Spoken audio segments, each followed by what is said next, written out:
Hello မင်္ဂလာပါဒီနေ့ကျမတို့ SCCG Strategy Math Quran ကနေပြီးတော့ Chapter 1 Whole Number အကြောင်းကို presentation တင်ဆက်ပေးသွားမှာဖြစ်ပါတယ်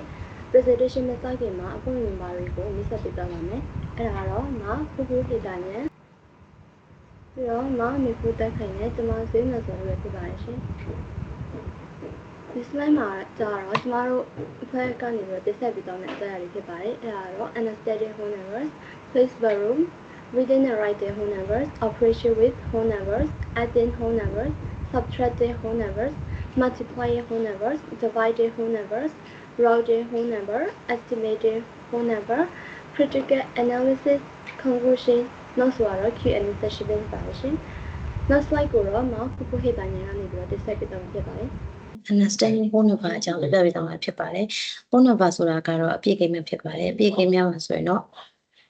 ပြည့်ကိန်းများမှာဆိုရင်တော့ natural number, whole number, integer number, rational number နဲ့ irrational number တို့ပဲဖြစ်ကြပါတယ်။ natural number ဆိုတာကတော့သဘာဝကိန်းများဖြစ်ပါတယ်။သဘာဝကိန်းများကတော့1ကနေစတဲ့ကိန်းများကိုသဘာဝကိန်းများလို့ခေါ်ပြီးတော့ whole number ကတော့0ကနေစတဲ့ကိန်းများအလုံးကို whole number လို့ခေါ်ပါတယ်။ integer number မှာတော့2မျိုးရှိပါတယ်။ positive integer နဲ့ negative integer ဆိုပြီးတော့2မျိုးခွဲခြားထားပါတယ်။ rational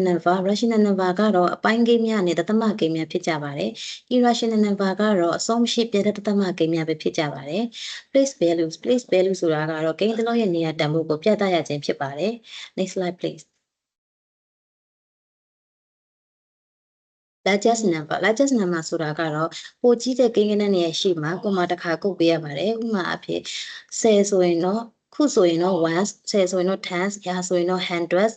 ထောင်ဆိုရင်တော့1000ရှိကိုနောက်ထပ်တန်ဖိုးတစ်ခါပြောင်းသွားတဲ့အခါမှာတော့10,000ရှိနောက်ထပ်တန်ဖိုးတစ်ခါပြောင်းသွားတဲ့အခါမှာတော့100,000ရှိကိုနောက်ထပ်တန်ဖိုးတစ်ခါပြောင်းသွားတဲ့အခါမှာတော့ million ရှိကိုနောက်ထပ်တန်ဖိုးတစ်ခါတက်သွားတဲ့အခါမှာတော့10 million ရှိနောက်ထပ်တန်ဖိုးတစ်ခါတက်သွားတဲ့အခါမှာတော့100 million နဲ့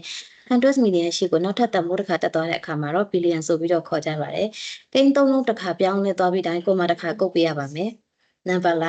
line ဆိုတာကတော့0ကနေစပြီးတော့ငယ်စဉ်ကြည့်လိုက်စီထားတဲ့မြင်းတစ်ကြောင်းပဲဖြစ်ပါတယ်ဥပမာအဖြစ်ဒီ slide ထဲမှာပြထားတဲ့အတိုင်း0ကနေစပြီးတော့တစ်ဖက်ကိုငယ်စဉ်ကြည့်လိုက်စီသွားတဲ့အခါမှာကိန်းဂဏန်းတွေကအဆုံးမရှိတဲ့အတွက်မြားကောင်းထည့်ပေးရပါမယ် order of whole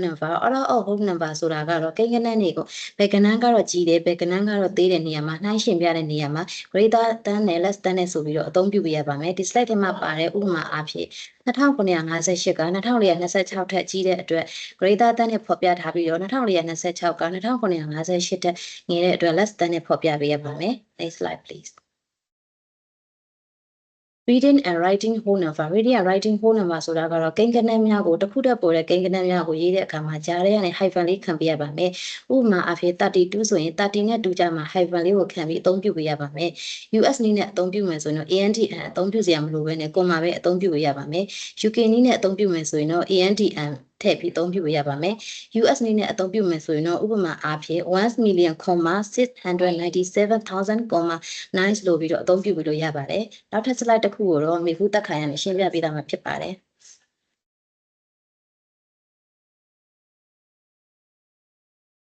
operation with whole number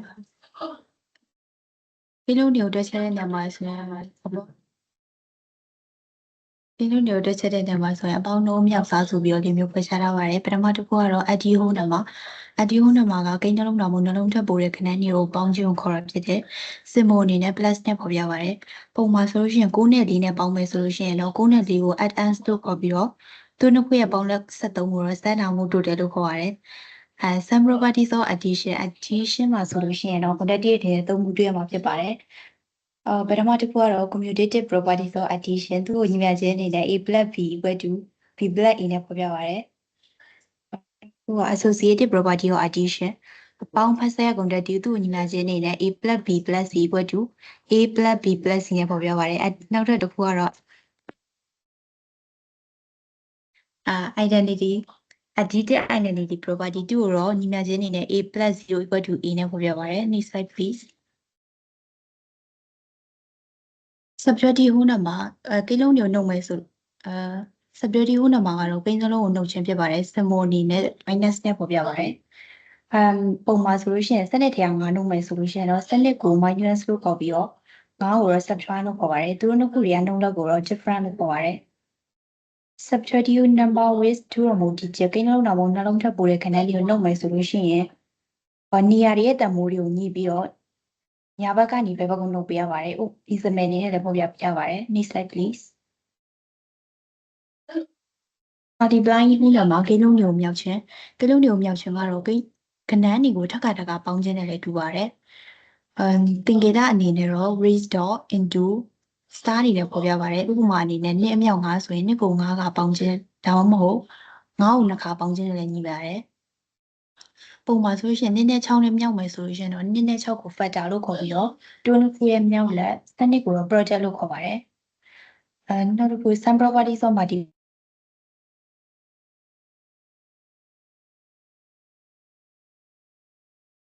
property of multiplication အမြောက်ကလေးက quantity 2ကိုတော့ညာချင်းအနေနဲ့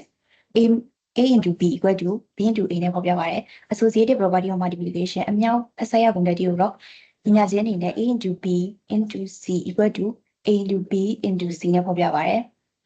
နောက်တစ်ခုက distributive property of multiplication over addition အမြောက်ဖြန့်ဝေရ quantity ကိုတော့သူ့ညာချင်းအနေနဲ့ a into b plus c ကိုပြန်ပြီးတော့ခွဲထုတ်မယ်ဆိုရင်တော့ ab plus ac ရမှာဖြစ်ပါတယ်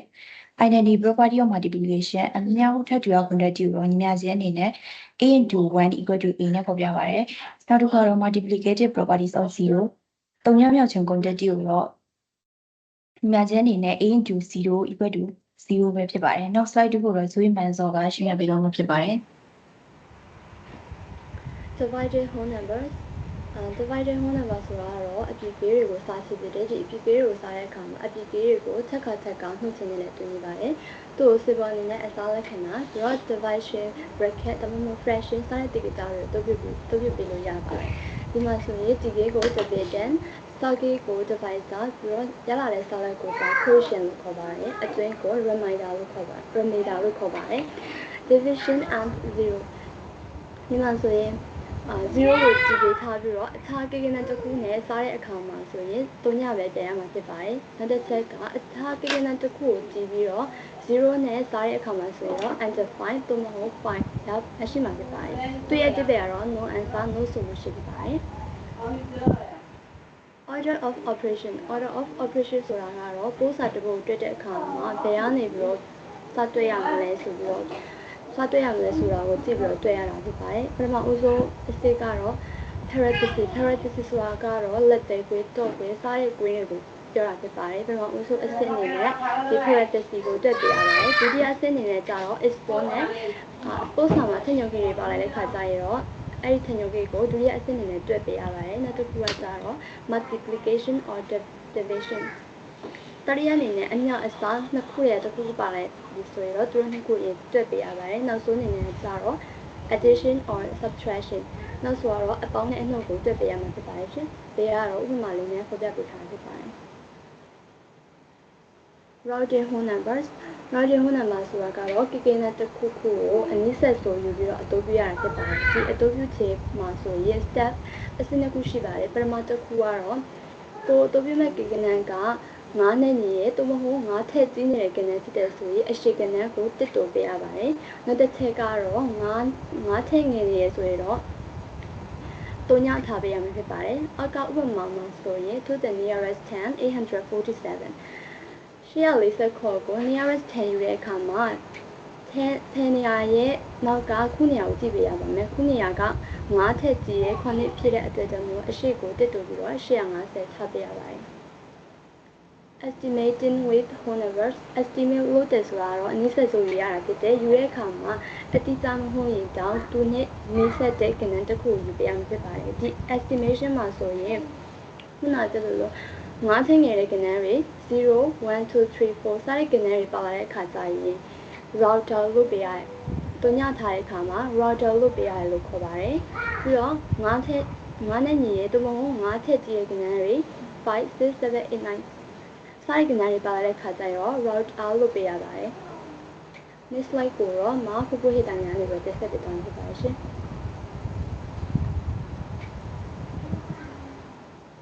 Statistical analysis ကိန်းဂဏန်းများအားလုံးကိုကျွန်တော်ရဲ့နေ့စဉ်ဘဝမှာကိန်းဂဏန်းပတ်စံများငွေကြီးမြောက်ဖြည့်ရှင်းရမှာအခြေခံကြလာတော့ကိစ္စရတဲ့ဖြစ်ပါသည်ကိ ကိန်းကနည်းများအလုံးကိုတွက်ချက်ရကိုနားလည်ခဲ့မယ်ဆိုရင်တော့ဒီယခုကြည်ဣတိစာမေးပွဲအတွက်သာမကပဲနေ့စဉ်ဒုဘဝမှာတိုင်းတာခြင်းငွေကြေးများကိုတွက်ချက်ခြင်းများမှာလည်းခြေခံကျလိုအပ်သောကိစ္စတွေဖြစ်ပါသည်ဒီချက်ပရာကိုတင်ရခြင်းရဲ့ရည်ရွယ်ချက်မှာကျောင်းသားကျောင်းသူများအတွက်ဟိုးနံဖာကဘလို့အရေးပါတယ်လူမှုဘဝမှာလည်းဘလို့ကျန်တဲ့ကိစ္စရပ်တွေကိုအရေးပါလဲဆိုတာကိုသိစေခြင်းတဲ့အတွက်သင်ကြားပေးခြင်းဖြစ်ပါသည်နောက်ထပ် slide တစ်ခုကိုတော့မေဖူးသက်ခံနေရှင်းပြပေးသွားပါမယ်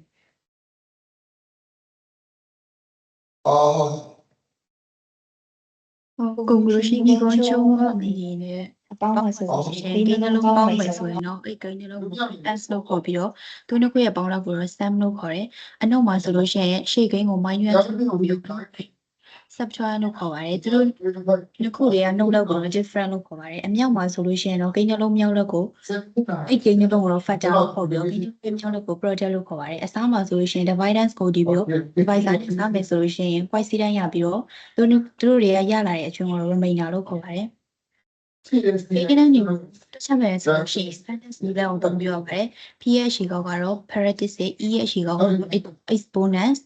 M က multiply D က divided E က add S က subtract ပဲဖြစ်ပါတယ် next slide please အခုဆိုတော့ group 1ကတင်ဆက်တဲ့ပုံစံမျိုးဖြစ်ပါတယ်။လုံးပြရတဲ့ကျေးဇူးထူးပဲတင်ပါတယ်။မိကိုမေးချင်တဲ့ရှင်မေးလို့ရပြီ